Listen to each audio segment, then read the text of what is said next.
All right, man. Welcome to the introduction for Crow 777 Radio Podcast. This is episode 88. I have Jason Lindgren with me. We are going to address the use of fluoride and the use of mercury. First things first here. I think I finally scheduled with Greg Carlwood again. If possible, we will pre-record for that Higher Side Chat show today, possibly tomorrow. I'm waiting for an email back. Anyhow, thanks, Greg. Look forward to it. The first hour, we cover just a ton of stuff about fluoride. People should be aware of this stuff. After all, fluoride is in a lot of places you don't really consider that it might be, and we cover these things. Truth is I'm recovering a bit from doing, 2 shows back to back and coming through the holiday. But by the time we get into the second hour, for my money, that's really quite a thing. A lot of people may be aware of the fluoride thing. I doubt many people are aware of the alchemical crossovers and the idea in the use of mercury. After all, anytime we see the word mercury, it's a key word, man. Even in the second hour where we begin to talk about the use of mercury in dental applications and amalgams, we're relating it to the alchemical crossover. In alchemy, the idea of mercury is prima materia. People could think about that maybe as the first substance. In other words, in alchemy, the idea is that everything starts there with mercury. So much of alchemy is very difficult to understand because it's encoded and it's symbolic and there's riddles and there's false leads and there's all these things. So in the beginning of the second hour, I again refer people to the Hoaxbuster clip where he takes apart the symbol of Mercury, unveils Marie Curie as Mercury, and gives a good overview so people can start to understand the alchemical crossovers when we're talking with Mercury, which incidentally is also a supposed planet with an orbital period of 88 days. Anyhow, we're going to jump in here with fluoride, but man, do not miss the second hour. It's packed, jam-packed. Anyhow, let's jump in with Jason Lindgren. Cheers. All right, man. Welcome to Crow 777 Radio Podcast. This is episode, 88? And I have Jason Lindgren with me. We're going to talk a bit about 2 charming aspects of science that have to do with our health, big time in this country, fluoride and mercury. Anyhow, welcome, Jason. Good morning, Crow. How goes it down there, man? I woke up this morning and we were in negative numbers, man. It was like -4 or something when I woke up. Just brutal. Too cold for my tastes, but cold here is not what's cold there. Yeah, it makes you recognize the winter solstice a little more than it would if I was living in California, where you don't really notice much of anything. But anyhow, what do we have to talk about before we jump in here? I've been having some email attacks. I guess I won't be too specific about it. It's a bit nonsensical. I have tools that deal with it in about 5 seconds. So whoever's doing it is putting infinitely more time on their end into the effort of doing it than it is for me just to click a button. Anyhow, do you have anything before we jump in? Well, let's just do a quick chat about your YouTube channel and what the status is. Okay, so I have still currently 2 community guidelines strikes. I think they expire early January or something like that. I don't even know how it works. I don't even pay attention anymore. I've kind of lost all respect for YouTube and what they've done to people. They're still out there killing channels, of course. My hope is that the community will stand up every time they see any channel killed and complain like hell. It's not right. There's nothing right about any of it. But my point here is we still post to YouTube. We don't censor anything. But there's no security there. You can't invest. People come and say, why don't you set up a new channel? No, I'm not going to do it. If they killed my channel, that would be that. I have no respect for a place like that, and I'm not going to invest my time or effort into a platform that cares so little about the community that they'll wipe you out, at the blink of an eye. That's the way I look at it anyhow. Well, it is what it is at this point. If the battlefield is open to us, we'll take it. But if they take it out, there's no point in, God, how many hours, probably days it would take to get everything back to where it was, just to re-upload everything. So it's not really worth it at this point. So I'd rather just fight to keep your channel going since it's got a lot of effectiveness. But if they do what they did last time, screw it. Well, it's nonsensical, Jason. They're talking about hate speech and these other things. We don't engage in hate speech. So the arguments that were put forward are nonsensical. And then you're constantly referred to community guidelines after they come punch you in the eye. And the community guidelines mean next to nothing. They can't be specific. Not only that, all the time that my channel was down, it was terminated was the language they used. Then you and I both saw the language where they accused me of violating their zero tolerance for hate speech, which is a crock, to say the least about it. But then, as far as I'm concerned, my channel is gone, and I get a community guideline or a copyright strike email thinking, how can that be? They don't even tell you they've reinstated your channel. They have so little concern. And what's kind of surprising about that is anyone out there who's been running a channel for years knows the number of hours.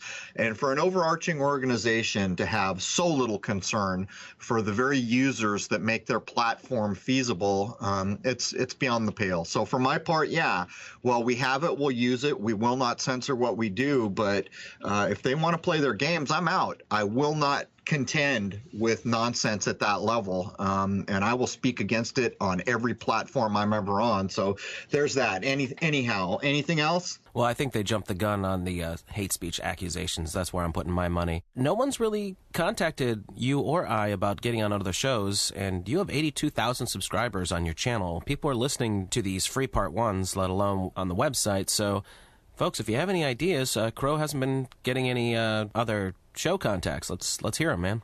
I've had a couple smaller ones that I've had to push off due to other things that are keeping me busy. But yeah, I mean, it always is the same. If you have a moderate audience, contact me and I'll try to get something scheduled in. And in these times, it's a big deal to kind of decentralize and get out there and talk. If anyone knows Lisa Lyon from Coast to Coast AM, that'd be the big one. That's who does the bookings and everything. I think it would be awesome to get Crow on Coast to Coast AM with George Norrie, especially now that Richard Hoagland, for whatever reason, is no longer dealing with that program. They gave him the boot for whatever reason. I don't actually know why. Well, those you know way more about these things than I do. For me, it's a bit like walking into the lion's den, but that's not a problem. If we can get a big audience like that, I'm happy to show up. Anyhow, let's jump into this, Jason. I don't have a lot to add. Do you have anything else to add before we jump into fluoride proper here? No, all good. Let's go for it. All right, man. So let's all jump in and ride the floor, man. It's an astonishing thing, in so many of the recent podcasts. I've asserted that science has little concern for the natural world. Us people, us humans, have human bodies which are a part of the natural system. And what we're about to cover here begins to show what science does. It's more concerned with doing science-y things than the side effects or the flat-out damage that it will do to any given environment. And I think both fluoride and mercury are good examples of this. In case of fluoride, there are plenty of accounts online where there are organizations pushing back and trying to do something about the use of fluoride.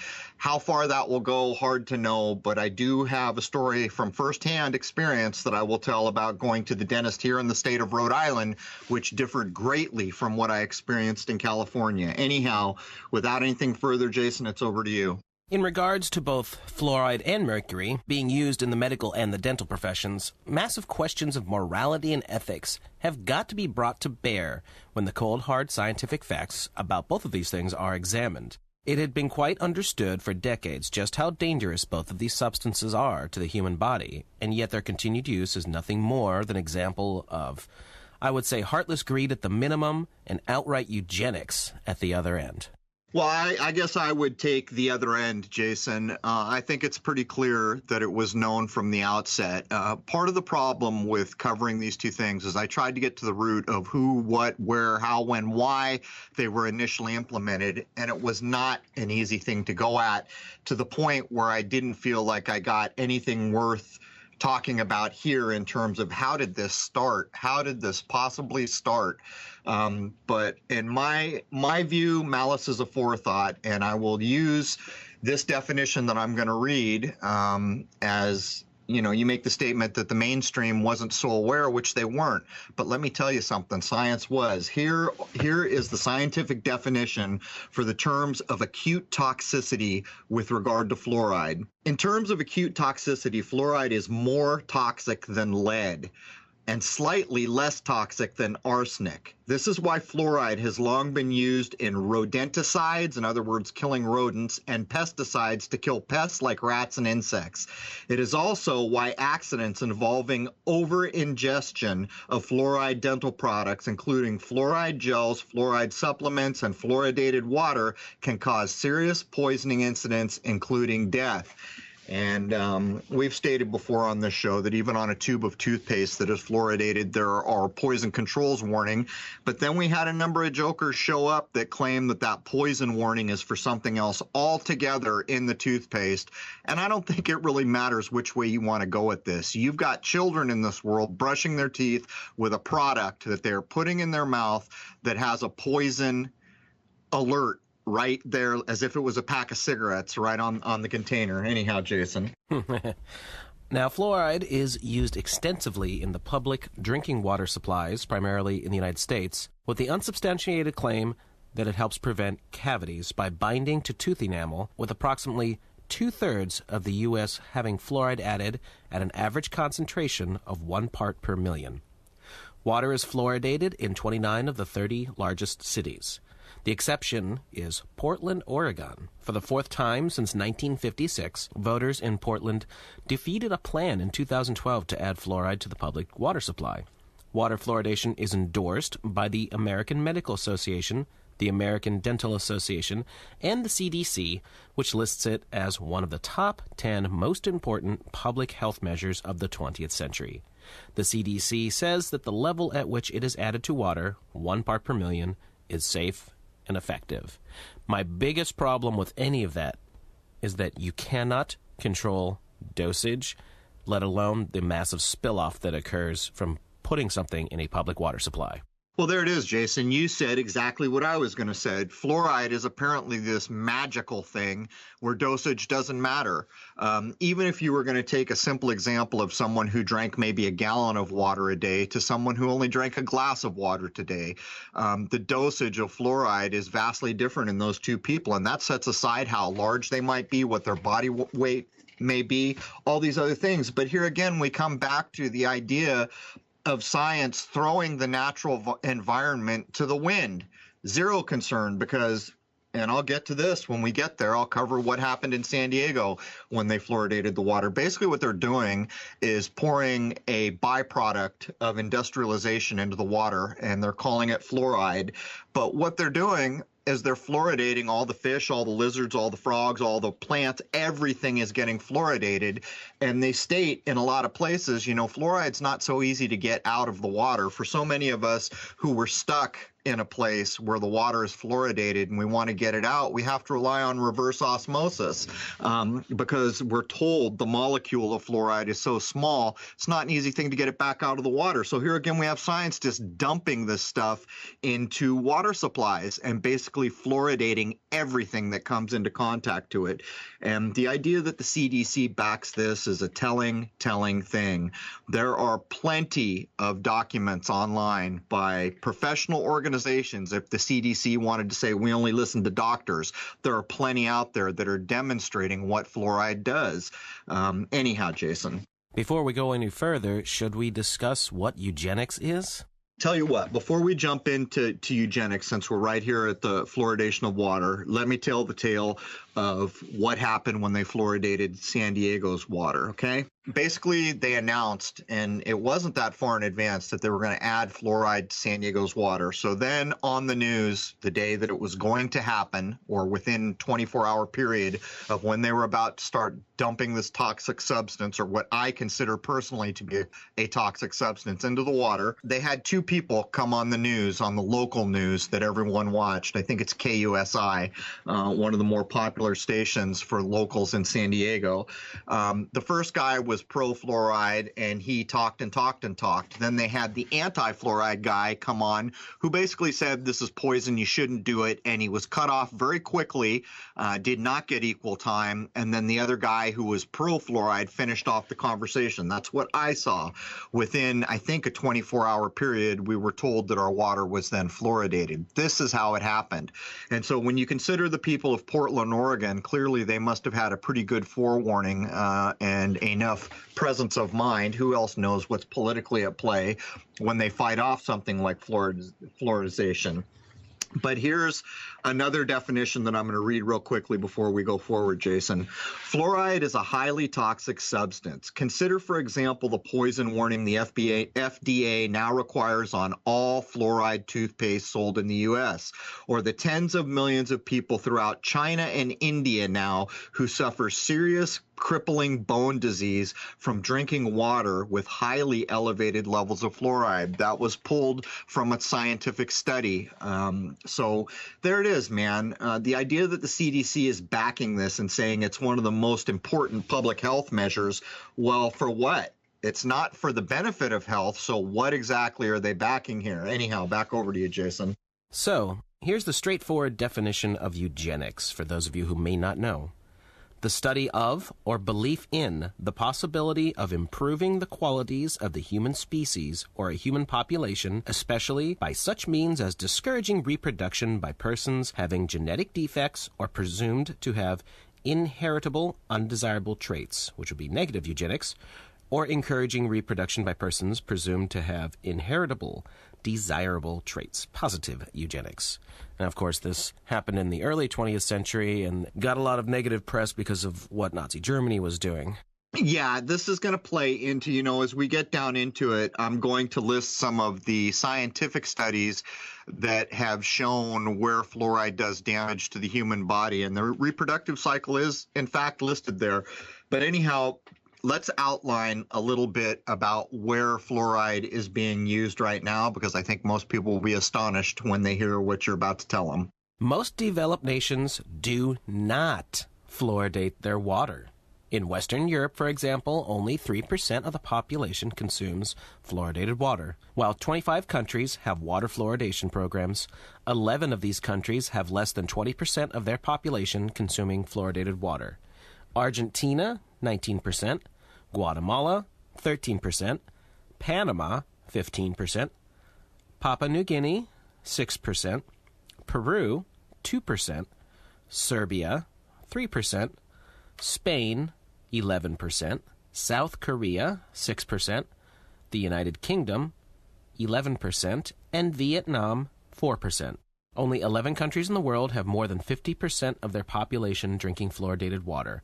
Australia, 80%, Brunei, 95%, Chile, 70%, Guyana, 62%, Hong Kong, 100%, the Irish Republic, 73%, Israel, 70%, Malaysia, 75%, New Zealand, 62%, Singapore, 100%, and the United States, 64%. These numbers represent 5% of the world's population. There are more people drinking fluoridated water in the United States than the rest of the world combined. There is no difference in tooth decay between Western nations that fluoridate their water and those that do not. And I took that off an official website that had looked up all of the stats. So there it is, man. The United States in so many ways has become a petri dish for control of this world, in my view. But let's look at some basic ideas of things that are being taught in the United States, where more people are being fluoridated than the rest of the world combined. Did you ever hear of, Jason, the idea of the 2-minute brushing rule? That always used to make me think, because when my nephews went to school, they were taught that you needed to brush your teeth for at least 2 minutes. And I thought, well, that's ridiculous. That doesn't guarantee that you're cleaning your teeth. Isn't it more important to do a good job brushing than to sit there timing with a clock when you could just be hanging the toothbrush out of your mouth? And I began to wonder, is this the amount of time it takes for fluoride to start to absorb into your body? But here's a personal tale, because this is kind of a depressing topic that we're covering here, but I want to show people that there is hope. There truly is hope, that when people stand up, things do change. Here in Tiverton, Rhode Island, the first time I had to go to a dentist when I was here, I walked in the door, and the first thing I said when I sat down is the chair, do not fluoridate me. Do not put anything with fluoride in my mouth. Do not hand me a rinse with fluoride. I do not want fluoride in my body. And the lady said, okay. And I went, wow. And I said, okay, well, wait a minute here. I just moved here from San Diego, and the last 3 times I went to the dentist in San Diego, it was literally a tooth and nail fight when I told them they would not fluoridate me. They said, what the hell is your problem? Get with the program here. Don't you understand why Americans have good teeth and all this other hullabaloo? And I finally said, don't care about any of it. This is my body. You will not be putting fluoride in. And on 2 of those occasions, at the end of procedure, I was handed a cup with a rinse, and I said, what's in this rinse? And they said, fluoride. So that's how it was going in San Diego. When I got to Rhode Island and the lady said, okay, I finally said, well, I've got to ask. When I told you I didn't want fluoride, you just took it, as, you said, okay, no big deal. I said, that's not what I've experienced. I said, do a lot of people walk in here and do that? And the dentist here in Rhode Island said, I would estimate that roughly 50% of all the people that walk in here tell us they want no fluoride whatsoever put in their mouth. So I wanted to include that just to show that when people stand up for what they think is correct, that's a pretty big number. 50% of people that go into the dentist that I use here, well, there it is. They're not getting fluoridated. Anyhow, back to you, Jason. And dentists aren't allowed to tell you anything about it. They are expected to go along with the program. Yeah, that's what, I tried to dig in to try to figure out how in the heck did this ever get started. There's all these all this talk that fluoride was a byproduct of, I forgot now, is it aluminum, Jason? Making aluminum, is that where we get the byproduct? Originally, yeah, but there's other things as well. Yeah, other things. I think one of the oldest accounts I was looking at is there's a byproduct of aluminum, and that somehow one of the corporation owners that was getting this byproduct wanted to sell the fluoride, and that was the story that was told for how someone finally said, oh, we could put it in the water, we could do all these things with it, but it's not a satisfying answer to what I was looking for. I'm just not sure at this point how either the use of mercury started or the use of fluoride. I did find accounts, but not to the point where I was willing to talk about them here. I felt like it wasn't enough, or that the source was not viable enough for me. Anyhow, Jason. Now, fluoride, in some form or another, because there are many ways that it manifests, is the main ingredient in rat poison and sarin nerve gas. Fluoxetine, one part of which is fluoride, is the main ingredient in Prozac and other antidepressants. These are facts, not conspiracy theories, so you can look them up too. But, to be fair, fluoride is made from the gas fluorine, which does not exist in nature in a free state. It combines with other elements to make fluoride components. Right. And anyone who goes out to research fluoride is going to find in a lot of places that the idea behind having many people in a population take it is that it calms them down. It kind of dumbs them down to a point where they're not going to ever stand against anything. That's the prevailing thoughts that I saw online. But anyhow, I thought I'd take this opportunity to go down some of the scientifically proven, and these are proven, why is the CDC backing it when I can find all these organizations of scientific places that tell us what fluoride is doing to different parts of our body? Apparently, according to scientific sources, fluoride contributes to arthritis, bone fracture, brain effects, cancer, cardiovascular disease, diabetes, endocrine disruption, gastrointestinal effects, hypersensitivity, kidney disease. And I would point out here, I have never lived a time in my life when I've seen so many people suffering from kidney disease, male infertility, pineal gland. We'll probably get into this a lot more as there is, as of Jason, I didn't write it out. It's either 2001 or 2000. I think it's 2001. Science basically proved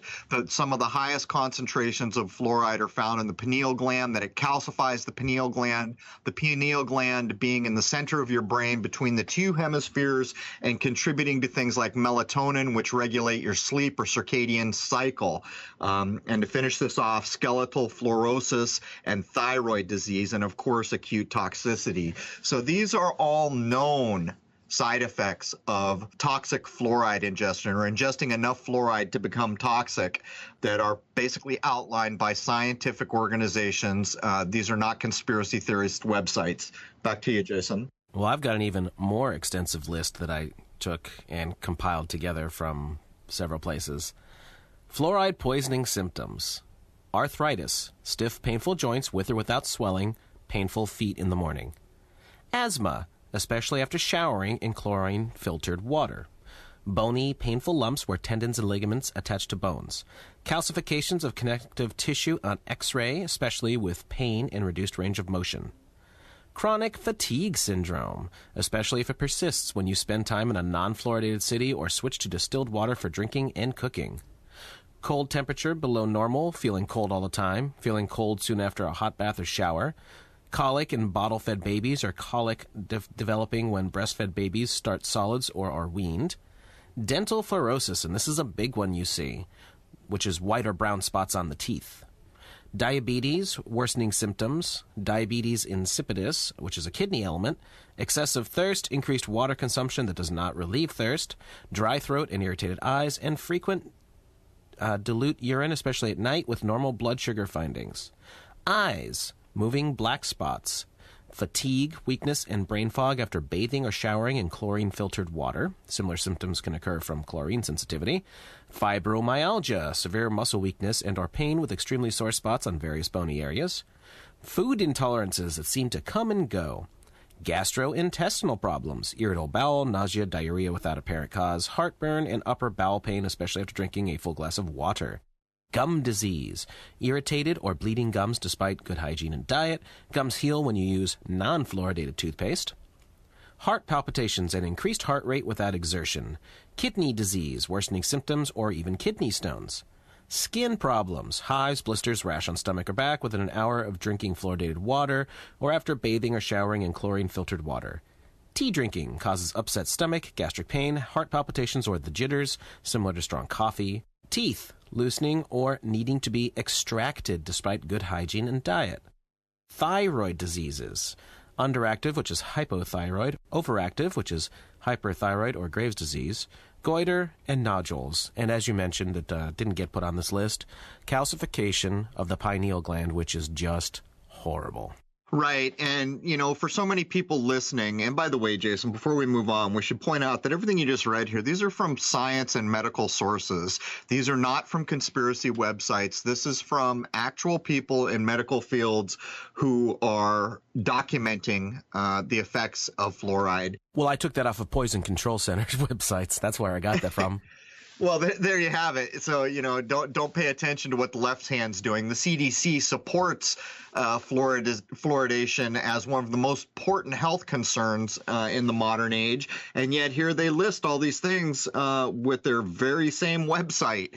I mean, common sense has left the building. But anyhow, to shift over to the pineal gland, there are a lot of people in the world who feel like the pineal gland is critically important in the spiritual development for people to become higher human beings. I'm not going to make the argument either way. In terms of spiritual things, I don't talk a lot about it on this website. People have their own religious point of views, their own spiritual path. They have to figure these things out for themselves.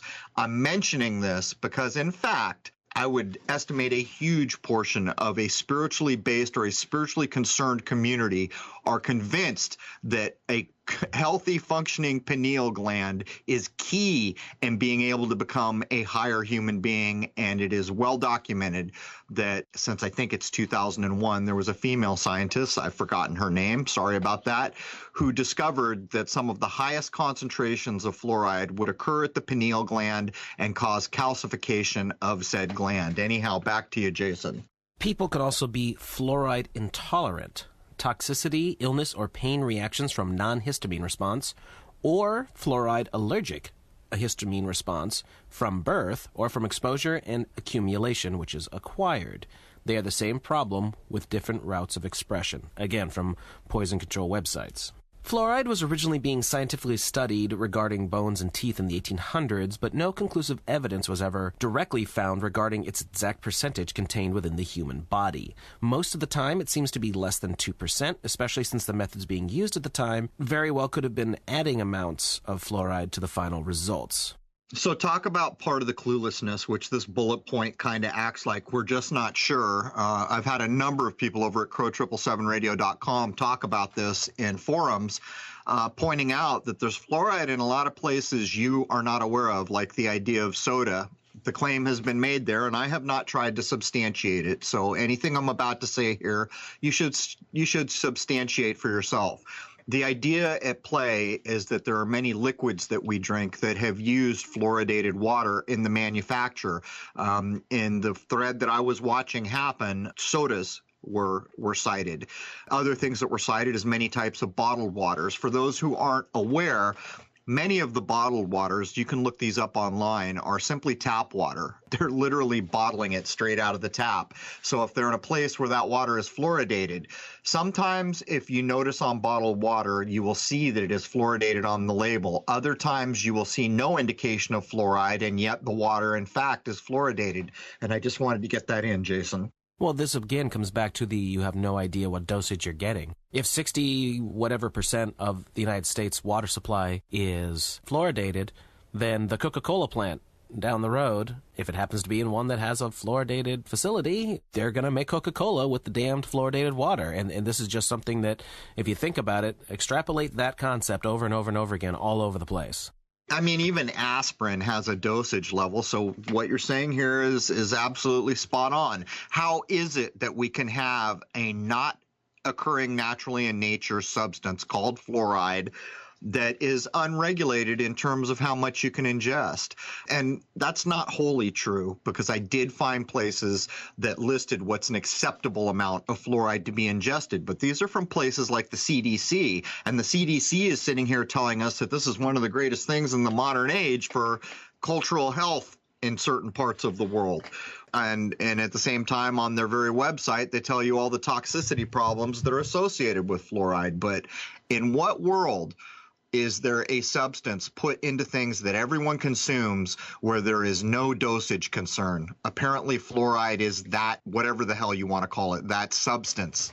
I'll get to this later, but fluoride definitely has a massive effect on the thinking capabilities of an individual. And the more you get in you, the more it's going to affect you. And why do I say that? Because it's used in SSRIs. I agree with you, Jason. I'm in a place now where I ingest zero fluoride. The problem in San Diego was we were filtering our water so that we didn't drink it, but we had to shower. And from many accounts that you can read, you are basically absorbing fluoride into your skin. And not only that, the water was chlorinated there. I'm free from all that stuff here. And when my nephew had first come out here with me, we both noticed one thing immediately, that we had to cut our fingernails way more than we did when we were in San Diego. And he attributed it to the water, as I already had. So there's that to consider. But one thing I noticed is the longer I had been here, I felt like my mental acuity had been sharpening. And these are hard things to attribute. I can't say 100% it's because I'm not ingesting any fluoride, but I mean, come on, I'm here not ingesting any fluoride, and I am detecting this experience. So while it's hard to prove emphatically, I'll put it out there for thought. Well, I can only say that I only drink non-fluoridated water. I only drink reverse osmosis water. I usually leave gallons in my car, and if I go to a restaurant, I will take the bottle in with me and not consume anything from the restaurant. I do that quite often. So unless it's in coffee or something I happen to get while I'm out, I try my damnedest not to consume it. And I can tell you that my fingernails need to be filed every couple of days. They grow very, very fast. Right. I noticed also that my hair was similar and that my nails seemed to be harder But there's this as well, Jason. There's a lot of people who talk about the effects of reverse osmosis as pulling everything out of the water. So it's bad enough that we're trying to get this thing called fluoride out, but actually along the way, we're pulling out any minerals or anything else that might be in the water. A lot of people kind of equate it to like empty calories. Yeah, you're getting your water, but now there's nothing left of benefit in the water. I don't know how true that is, but I do see a lot of people talking about taking cell salts, which are naturally occurring salts and minerals. To put this into context for people, I think you could equate it with how a plant pulls nutrients out of the ground. Maybe that's a good way to equate what cell salts are. But anyhow, a lot of people recommend that you take things like cell salts and add it to your water. Anyhow, there's that. And again, people have to verify all this information for themselves. I'm not suggesting these are things you should do. I'm putting out what our research led us to. Well, from what I have uncovered and the reason why I drink reverse osmosis water, from what I understand, reverse osmosis leaves a little bit of mineral content, but distilled water gets literally everything out. It's just water, and that, from what I understand, is not the healthiest to drink every day because it will strip out your body. So it's good for at certain times if you're trying to detoxify from something, but don't drink that every day. Drink reverse osmosis if indeed you have fluoridated water in your area. That's what my research has led me to, but I agree, do your own homework. Right. I can remember as a child, my father telling me, we'd go to the store. That was back in the day when my mother was still using an iron that required distilled water to do the steam thing. And I remember on many occasions my father telling me as we picked up the distilled water in the grocery store, this isn't for drinking. Can't tell you much more about it, but anyhow, back to you. Let's just throw out a quick definition here on the American Dental Association, which is an American professional association established in 1859, which has more than 155,000 members. Based in the American Dental Association building in the near north side of Chicago, the ADA is the world's largest and oldest national dental association and promotes good oral health to the public while representing the dental profession. That's their official definition. But I have this to say about them. The ADA promotes the daily use of both fluoride and mercury in the form of fillings. See, this is the crux of the modern day science-based culture that we live in. Here's a place that is promoting good oral health and all these other things, and yet they're promoting the use of fluoride, which is well documented as something we probably shouldn't be ingesting. But when it comes to mercury, there's no argument. Mercury is poison. The type of mercury, which we will get into in the second part, that they use is elemental mercury, which is the most toxic. There is no argument in my mind that will ever be reasonable that allows a poison that's going to create vapors you inhale to be put into your mouth. But anyhow, I don't want to track too far over to mercury. That will be the second part of the program. Back over to you, Jason. Fluoride is a key part of aluminum manufacturing, as well as steel manufacturing, making high-octane gasoline, and fertilizer production. The fluoride that is dumped in the water supply is primarily an industrial waste byproduct, hydrofluorosilicic acid, and not some magic pharmaceutical-grade substance. Shit, I don't even know what to say here, Jason. I say it all the time. Science has no regard for nature, for our natural world. Not only are they fluoridating people, human beings, which is bad enough, but every fish, every frog, every lizard, every coyote, every bird, everything that is relying on these water supplies that are out in the natural world somewhere are having this byproduct of basically industrial manufacturing. It's beyond the pale, Jason, isn't it? It really is beyond the pale. You can make any argument you want, but when you boil it down to what's going on here, they're taking an industrial byproduct and dumping it in the water. Now here's a little bit of fun history for you. In 1924, IG Farben, a German chemical manufacturing company, began receiving loans from American bankers, which led to the creation of the IG Farben cartel. In 1928, Henry Ford, an American Standard Oil Company, which is, of course, the Rockefellers, merged their assets with IG Farben, and by the early 1930s, there were more than 100 American corporations which had subsidiaries and cooperative understandings with Germany. The IG Farben assets in America were controlled by a holding company called American IG Farben, which listed the following on its board of directors: Edsel Ford, president of the Ford Motor Company. Chaz E. Mitchell, president of Rockefeller's National City Bank of New York.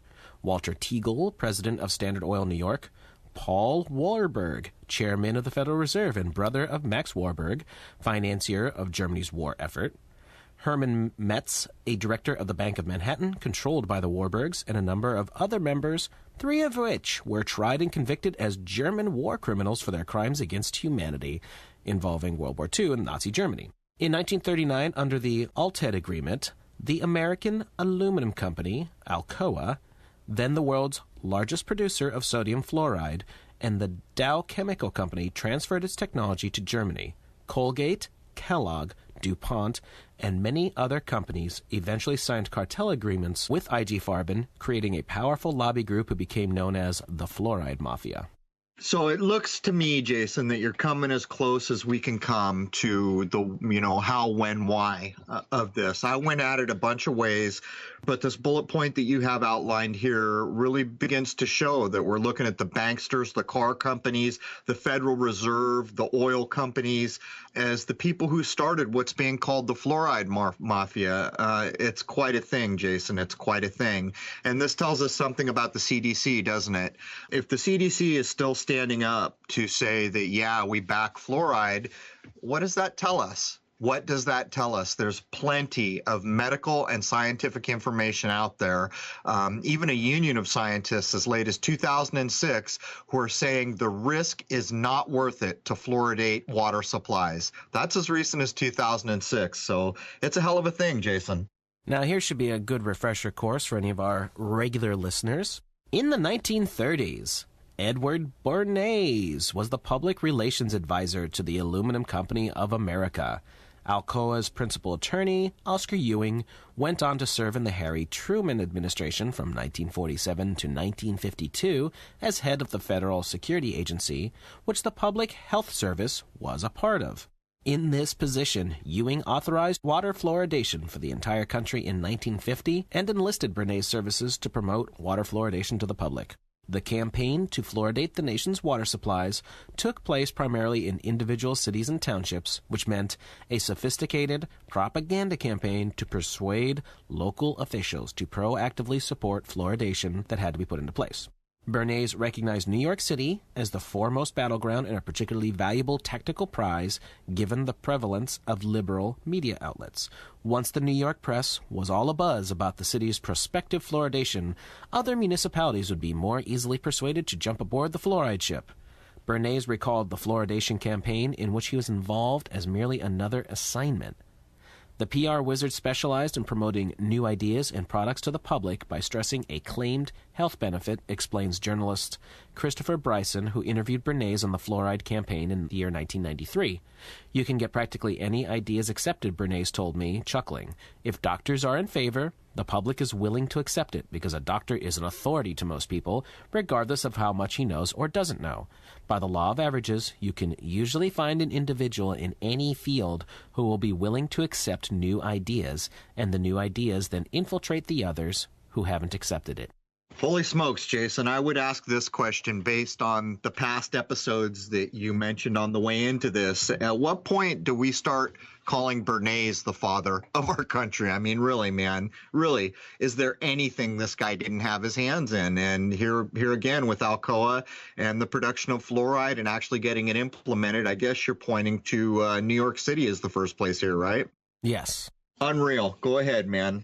Bernays reminds me of Palpatine from Star Wars, manipulating things behind the scenes and putting all the pieces in place to screw everything up.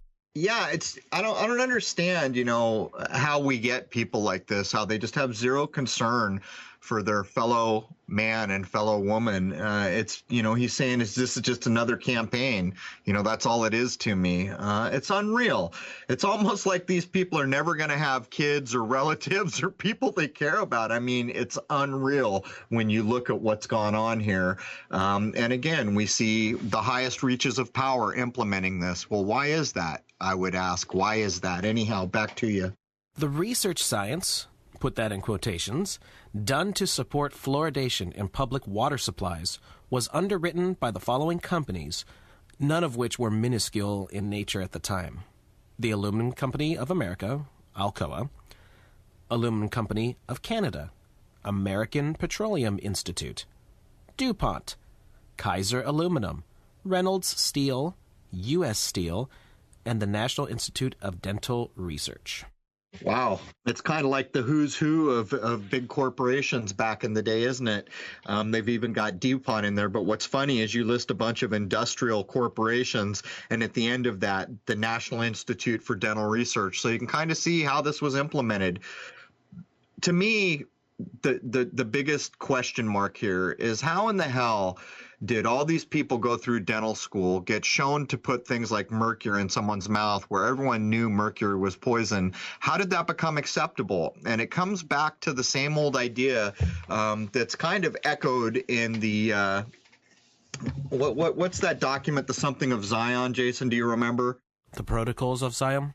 Yeah, the Protocols of Zion, where there's a statement being made where you can hand these people, the most learned among them, all these things, and they'll become so invested in the ideas, they will never test to see if there's actual valid reasons for using them. That's what's being echoed here in my mind, is the most educated among us being trained into basically putting poisons into their fellow man and fellow woman and being okay with it. It's stunning. It's just stunning.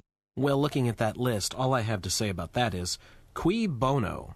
Whose benefit would this have in the first place? Why on earth would any of these companies fund the research?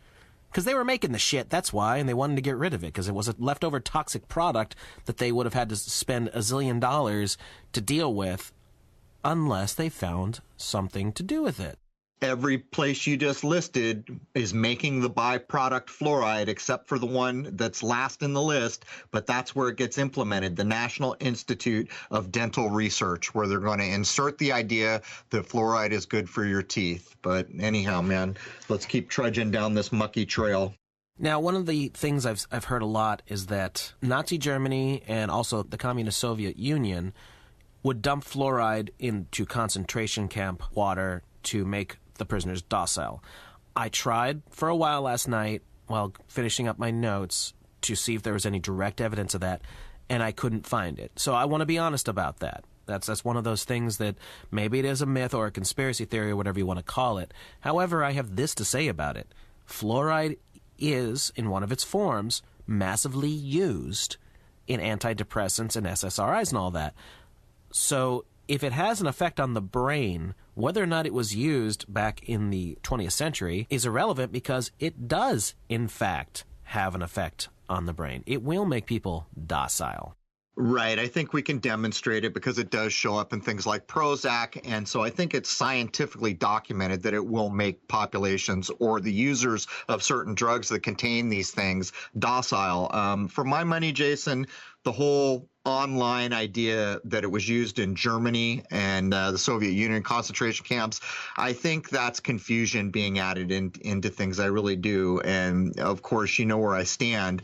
I think this is another thing we're going to need to challenge, the idea of what actually went down with regard to concentration camps. I have it on our docket that we will go back at some point and challenge these things, look at them. But for my money, I looked too before we did this episode, and I didn't find anything that was more than internet conspiracy trying to attach fluoride to the idea of concentration camps. But like you say, it doesn't matter. We know damn well that the antidepressants they're pushing out the door so readily in the modern era contain fluoride, and the byproduct of that is docile people.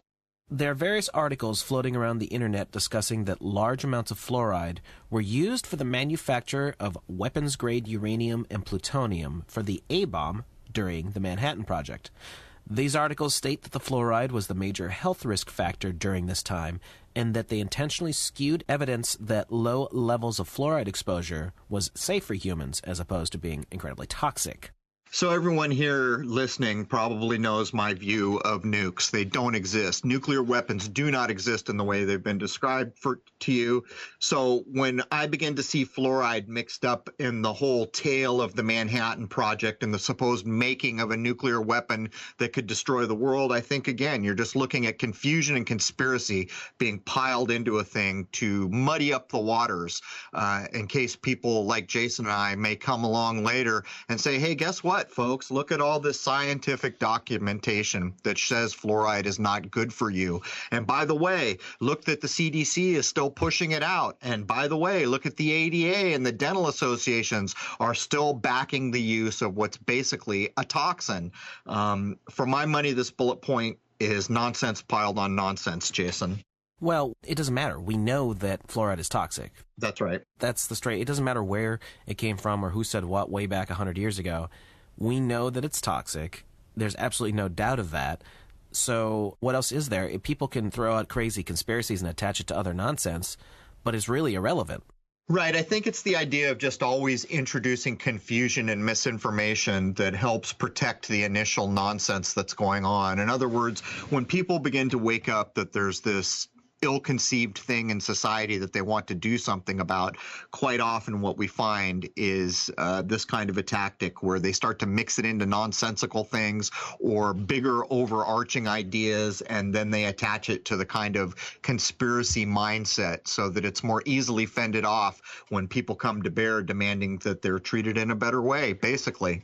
Right, and I think that's an easy way for them to muddy the waters. If you're trying to get just straightforward facts, which is what I'm going for, I don't care about a whole bunch of nonsense conspiracy theories or what other people have said. I try not to do the same old on this program. I try to just get facts, present them in a logical order, and make a basis of judgment from that, which I believe is what you do as well. And then we discuss the topics and make postulations off of those facts. So the bottom line is, no matter where this information may or may not have come from, we know from official government sources that fluoride is bad for you. So it doesn't matter what else they say. We already know this. It's a toxic substance. Right. It's stunning. Any individual can go online and within about 10 minutes can have determined from actual medical studies that fluoride is bad for you. And yet the overarching organizations in the United States, in this very strange place we call the United States, places like the CDC and the people who rule over dentists in this country are still pushing the use of it. And it goes to show you where we are here in the modern age. Again, 10 minutes. Take you all of 10 minutes to find why fluoride is bad, and yet the overarching organizations are still pushing the usage of this toxic substance into our bodies. Anyhow, back to you.